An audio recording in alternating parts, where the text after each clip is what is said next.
ya tercer bloque, con todo el debate. Bueno, aquí están queridos amigos, viejos conocidos de este programa, como el señor Martín Tetaz, bienvenido. Este va a ser el único programa donde no vamos a hablar del tema Moreno. Te pido, por favor. No vamos a hablar del tema, porque nosotros sabíamos quién eras vos y sabíamos quién era Moreno de antes. Pero como no queremos ser menos, lo hemos invitado a Agustín Datelis aquí. ¿Qué tal? Agustín, querido, ¿Cómo están? Bienvenido. También. Estamos respetando nuestros lugares originales. Hombre del verdad, timón, sin duda. Los roles originales en el timón. Y bueno, y por supuesto, además de los economistas, está la política aquí. Sí, está la diputada del PRO, Cornelia Schmidt-Liermann. Sí, señor. Y por el Frente Renovador. Sebastián Galmarini. Así es. Bueno, entonces, señor Datelis, ¿de qué lado de los economistas estás? ¿De los que creen, como el gobierno, que lo peor ya pasó y arranca, o de los que dicen esto por ahora no camina, digamos? La situación es muy compleja y se la ve muy fea en materia económica, digamos. Primero, hacer una descripción de lo que ocurrió hasta ahora, digamos, redunda en todos sabemos, y creo que todos vamos a coincidir, que la situación es muy mala.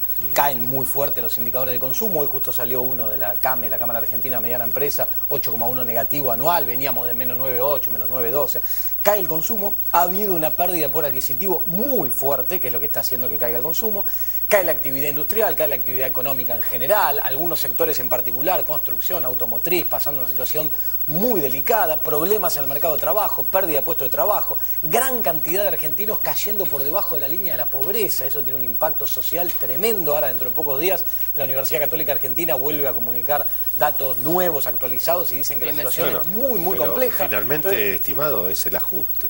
Claro, bueno, el cuadro es ese. Ahora, lo que yo digo que estaría bueno que hablemos acá es para adelante, lo que vos me preguntás. Sí. Bueno, ahora, para adelante yo no veo la luz al final del túnel que dijeron en algún momento, los brotes verdes o que la economía vaya, porque no veo un cambio en el enfoque que se le ha dado al esquema macroeconómico. Hoy se ha generado una estructura de incentivos a la inversión financiera especulativa de corto plazo. Recién lo escuchaba a Mario Quintana hablar de que entraron más de 30.000 millones como si eso fuera de dólares en los últimos meses, después del acuerdo con los holdouts, como si eso fuera una buena noticia. La verdad es que son 34.600 millones de dólares cuando consolidás Estado Nacional, provincia, algunas empresas que se sumaron a estas emisiones en dólares y el Banco Central. Cuando vos cruzás eso con el dato de fuga de capitales... Pero la alternativa era emitir con peso ya, si se te hubiera ido la inflación a valores delirantes. Lo que pasa es que también me parece que eso es lo que me parece que... Producto de errores, te cierro con esto, de errores de política económica, han ampliado el déficit que venían a corregir. Bueno, pero ojo, eso fue lo que... ¿Qué tipo de cosas no tienen que pasar? Aquí está el señor Tetaz. Puede ocurrir, puede pasar. Eso fue lo que evitó, eso digamos, finalmente el ingreso de los dólares financieros evitó no te digo la hiperinflación, pero más o menos, ¿o no? Sí, lo más difícil en estos casos siempre es que es difícil imaginarse el escenario contrafactual, ¿no? Es decir, la gente lo que ve, obviamente lo que ocurrió, no tenemos manera de viajar en el tiempo, tomar un conjunto de medidas distintas y ver qué hubiera pasado si se tomaba una medida diferente, lamentablemente. Esta situación es una situación lo más parecida históricamente, en términos históricos, posiblemente al año 1959. Creo que le voy a poner ese título a la columna del domingo, ¿no? Porque la verdad que una situación donde ese ajuste de precios relativo fenomenal, que era insostenible, que no se puede... Todo el diagnóstico ya lo hemos discutido mucho el año pasado en el programa. Por supuesto. La verdad que no amerita mucho más. Ahora la salida del CEPO... Perdón, solo para decir que los economistas que estaban con Scioli están diciendo que más o menos por eso, han hecho muchos de los debates dice que la economía va a crecer 5% el año que viene es el economista de Scioli. Muchos de los debates que hoy están porque garpa políticamente decir algunos temas, digamos, están saldados porque en la campaña el 90% de los candidatos decían lo mismo. Por ejemplo, el tema agro, digamos. El tema agro ya uno puede correr, ¿no? Dice, mira, todos los candidatos iban a bajar retenciones, el tema terminado. El tema salir del cepo... Bueno, los que decían, como por ejemplo Massa, que decía que era muy arriesgado salir rápido en diciembre, convenía esperar algunos días más, podía ser razonable. El debate salió sin devaluar. Ese debate era válido, era razonable. Bueno, finalmente se optó por un camino, salió bien, listo. No, pero salió bien. ¿Cómo salió? Ahora salió perfecto, salió brillante. Dice Willy, pero el impacto que acabo de decir en poder adquisitivo, caída del consumo, es consecuencia de la devaluación. No por la devaluación, no por la devaluación. No hubo traslado a precio de la devaluación. Por la maquinita. Ahora, el otro tema es el siguiente. Vos fíjate, mirá, justamente... Una parte. El otro tema es el siguiente, donde cerró feo es con el tema tarifa, digamos. Claramente cerró feo. Y eso generó dos problemas. Primero, obviamente un fenómeno de aceleración de la inflación por las dos rondas de la tarifa. La primera ronda que pega de lleno y que en realidad sí, eran 5 o 6 puntos en área metropolitana de Buenos Aires, un poco menos en el interior. Sí, eso fue verdad en abril. Pero después vino una segunda ronda, que fue las empresas que trasladaron a precio sus aumentos tarifarios, que tampoco eran mucho, porque como pesaban muy poco las tarifas, uno dice, ¿cuánto le terminaba pesando a la empresa? 2, 3%, pero 2, 3% más hubo. Claro. Entonces, eso aceleró un poco la inflación. Pero el tema, miremos, ya está, lo que se hizo. Por eso. Digamos, por un lado, espera, un minuto para la política. Digamos, Macri sigue angelado, porque digamos, las encuestas, a pesar de que la calle está dura, a Macri es que nosotros también lo siguen respaldando. Sí, a ver, nosotros sentimos que la calle no está dura. La verdad es que la gente está mejor. Y la gente está mejor y hay proyectos que ya están encaminados. Yo te voy a decir, primero, la macro la organizamos, la ordenamos. Puedo decir, no se sabe qué hubiese pasado si no lo hubiésemos hecho, es verdad. Pero la macro está ordenada, sacamos los sold out, solucionamos los temas, estamos empezando ahora a ocuparnos a full de la micro. Y está funcionando bien. Hoy, por ejemplo, a mi despacho vino una empresa de software que hace juegos de videojuegos espectacular, que quiere hacer un estudio muy grande en Argentina, está saliendo a San Francisco, está saliendo a Colonia, que hace 8 o 9 meses atrás no lo hubiese hecho. Vinieron los granjeros que están produciendo pollos, etcétera, para querer crecer también, a pesar de que tiene una situación bastante endeble, similar al tema lácteo. Así que yo no veo eso lo que vos decís. Ahora, la macro está ordenada, pero tiene problemas, digamos. Internacionalmente también estamos. No, por supuesto, pero digamos, pero sobre todo porque, bueno, digamos, no se puede bajar el gasto, no se puede reducir el tema subsidios en las tarifas. La oposición ahí, bueno, también está jugando un rol, digamos, que evidentemente hay elecciones el año que viene. En general la oposición ha criticado el modelo económico del gobierno, más o menos, poquito más o poco menos, pero también en general la gente de masa ha dicho que el gobierno no acierta en materia económica, digamos. A ver, Willy, lo que nosotros creemos es que hay una alta dosis de improvisación y lo que no vemos con claridad es cuál es el programa económico y cuál es el programa antiinflacionario, que es, creo yo, la madre del borrego. Nosotros creemos que había que hacer retoques. Acá no coincido con Martín con lo que mencionaba recién. Nosotros dijimos hay que bajar retenciones, no hacerlo de la manera que se hizo. Nosotros no creíamos que había que eliminar retenciones a las mineras. El precio internacional hoy del trigo es el más alto del último periodo histórico. No creíamos que había que eliminarlo de la manera que se hizo. Pero en el tema inflacionario, en el tema inflacionario y macroeconómico, lo de las mineras, entiendo políticamente la crítica, pero no juega macroeconómicamente. Ahora voy a eso. A ver, yo creo que es un tema político. No tiene ninguna justificación de lo que... Bueno, una discusión política, digamos. Anda a preguntarle a San Juan. Pero lo planteo en estos términos. El gobierno inició, hablando del segundo semestre, que íbamos a planchar vía consumo, la sobredemanda, y que íbamos a conseguir una lluvia de inversiones en el segundo semestre y con eso íbamos a mejorar la oferta y de ese modo íbamos a encontrar un nuevo equilibrio. La verdad es que esas distorsiones no se arreglaron, no vino esa lluvia de inversión y a 6 meses, 7 meses de venirse el gobierno dice que está inyectando. El gobierno dice que está viniendo. A ver, de uno. Danos un changüí.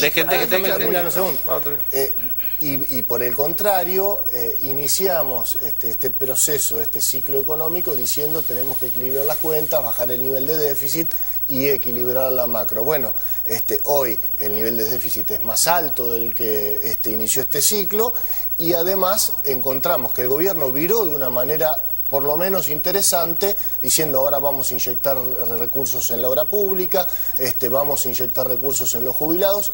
La verdad es que a mí no me queda claro por dónde están atacando y por dónde se ve esa luz al final del túnel.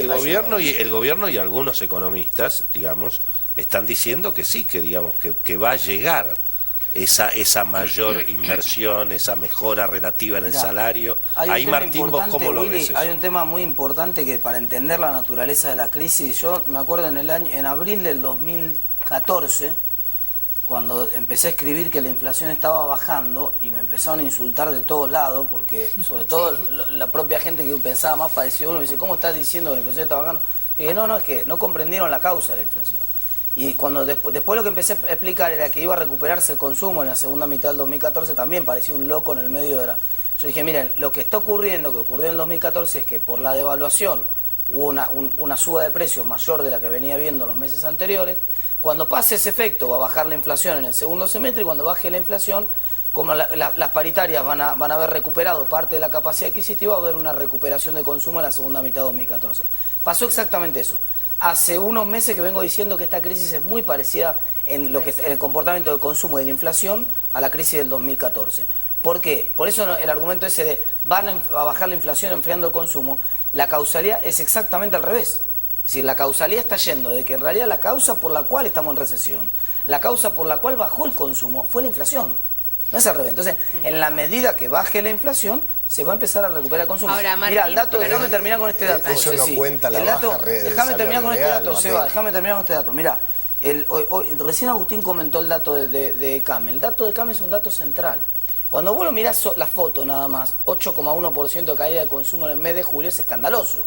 Sí. Ahora, julio del año 2014, 9,6 había caído. Sí. Y después empezó a recortar la caída y para los últimos 2 meses del año estaba creciendo el consumo. Ahora el peor mes, en vez de ser julio, en este 2016, fue junio. El mes pasado cayó más, cayó 9,8. Este mes ya empezó a recortar. O sea, empezó la recuperación un mes antes que en el 2014. Y la confianza, es el último dato, Ceci, que te quiero dar. La confianza del consumidor, cuando mirás el informe de Ditela, que hace la evaluación todos los meses de confianza del consumidor, rebotó 6,8% en el último mes también. Y en general el consumo rebota 2 meses después de que rebota la confianza del consumidor. Así que, en general, las perspectivas del segundo semestre, en términos de consumo, son auspiciosas. Y la inversión, Willy, porque te quería contestar esa pregunta, la inversión va a repuntar, en realidad, cuando recupere el consumo. Mucha gente, yo sé que hubo un error de mucha gente de gobierno que creyó que la inversión podía repuntar sin consumo, con el consumo frío. Yo no digo que el consumo tiene que volar con anabólicos, no creo en ese modelo. Pero nadie pone ese plata en un negocio fracasó.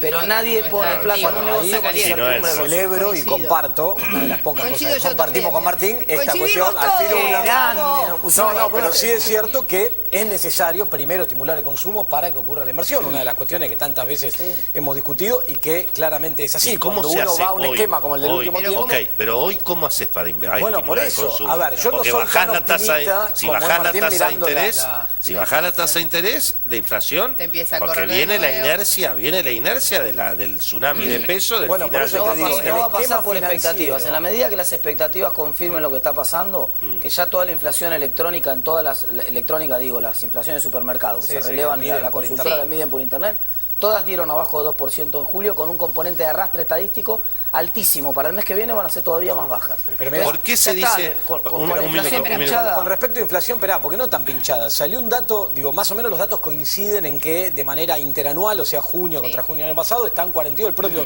Prat Guy reconoció 42, 43%. Depende de dónde la midas. Hay mucho capital más, en el interior menos. Los rubros que más están subiendo son los vinculados a cuestiones de la canasta básica, alimentos, etcétera. De última hubo un estudio de la UMED que tiene que ver con un instituto de estadística que crearon algunas centrales de trabajadores, CGT. Julio 0 dio la inflación de dio el dato, para el decil más bajo de ingresos, la inflación anualizada 52,6. Ahí no hay paritaria que se acerque, pero ni por casualidad. Pero ahí tenés universalización de la UH, ahí tenés aumento de las jubilaciones.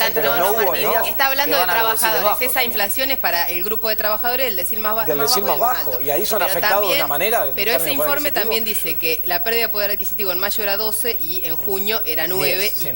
Fíjense que lo decíamos al principio, y me interesa aquí la opinión de los legisladores, con esta situación económica y todo este debate, a Macri todos dicen ahora que le está yendo mejor en la política que en la economía. Ha logrado un acuerdo con los gobernadores, con el peronismo. Los sindicatos quedaron bastante alineados ahí, parece que porque sabe que es un servidor público y que los que estamos en el gobierno hoy, en cualquier rinconcito, estamos realmente para servir a la gente y para tratar de arreglar el quilombo que nos dejaron.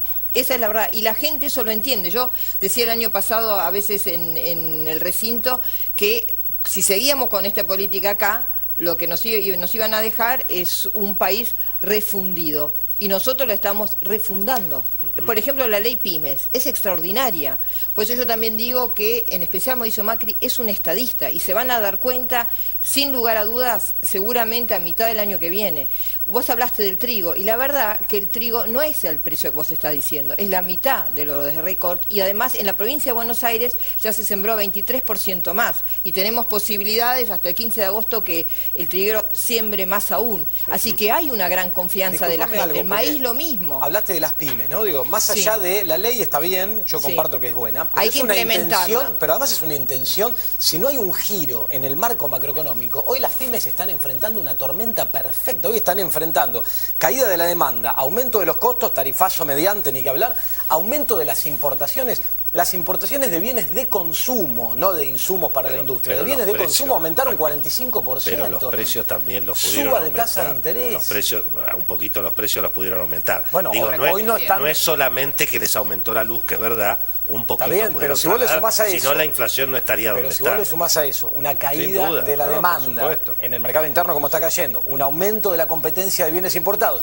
y unas tasas de interés en las nubes que te aumentan el costo de financiamiento, bueno, las pymes hoy están desesperadas. Yo te digo, vos, Willy, también hablás con cámaras, con empresarios pymes, están desesperados. El ajuste es inevitable. Volviendo a la política, vos fijate un poco esto de que a Macri va mejor en la política que en la economía. Al propio Frente Renovador, todos los analistas dicen que como que Massa no se puede pasar mucho contra Macri, porque el universo de votantes de Massa no es tan anti-Macri, digamos. Fíjate que una de la mejor noticia para Macri fue el trascendido de la reunión de Massa con Máximo, ¿no es cierto? Es decir, cada vez que Massa se tira muy contra Macri, parecería que tiene que pisar el freno. Que tiene que corregir.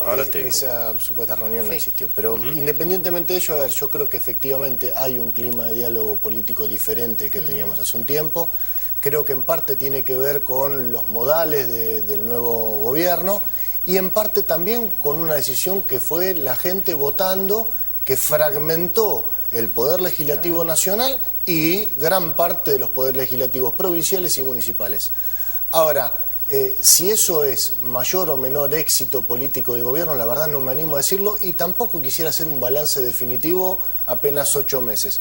Lo que sí te puedo decir es que esta idea de marchas y contramarchas, de aumentamos salvajemente y decimos que tienen que pagar y hacemos anuncios mientras está judicializada la medida, lo que hace también es, contrariamente al optimismo que mostraban Cornelia y Martín recién, es por lo menos a nosotros decir, nosotros lo que estamos buscando son certezas de cuál es el rumbo que tiene el gobierno y que eso a nosotros nos permita decir, miren, nosotros estamos más o menos de acuerdo en cada uno de los temas, pero nosotros vamos a marcar las diferencias allá donde nosotros no coincidamos. Y me parece que acá es salir de una vieja dinámica política que tenía nuestro país, que es precisamente lo que dijo Cornelia, que yo no coincido. No es aquellos refundieron y nosotros refundamos.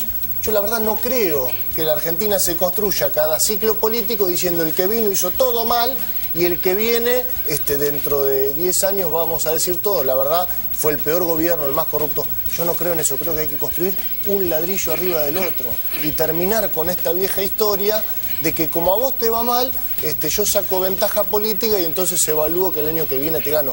Y creo que esa es la principal virtud que tuvo Sergio, independientemente de haber acompañado o no en algunas de las medidas que tomó el gobierno en este tiempo. Bueno, tenemos que hablar de vos, pero por la última tenemos cosa. Que ir, pero acá tenemos el libro de Martín Tetaz, el último libro, ahí, ¿cómo se llama? Lo que el dinero no puede pagar. Mitos y realidades de la economía de la felicidad.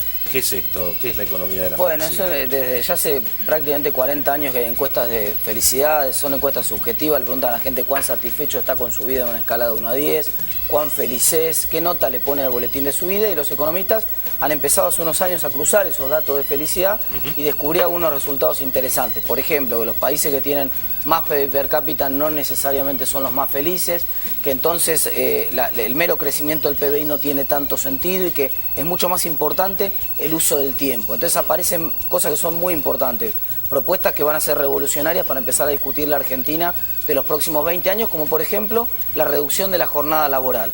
Vamos Eso a un mundo, gusta a todos. 45% de los empleos son automatizables. Si el gobierno no reduce la jornada laboral para todos de manera democrática en los próximos 20 años, vamos a un mundo donde un puñado de gente va a trabajar 8 horas por día y el resto de la gente va a estar desempleada. Por eso el Gracias. Metrobús, porque así la gente llega antes. Más rápido. Bueno, muchas nos gracias. tenemos que ir Muchas porque gracias nos a van todos. Le va a ir bien con echar. el libro gracias a su agente de prensa, Guillermo Moreno. No, le va a ir bien porque tiene 2 bestsellers anteriores. Ahí Este está. también va a ser. Bueno, Volvemos en un sí, minuto, ya, pero ya. corriendo. Gracias, ya venimos.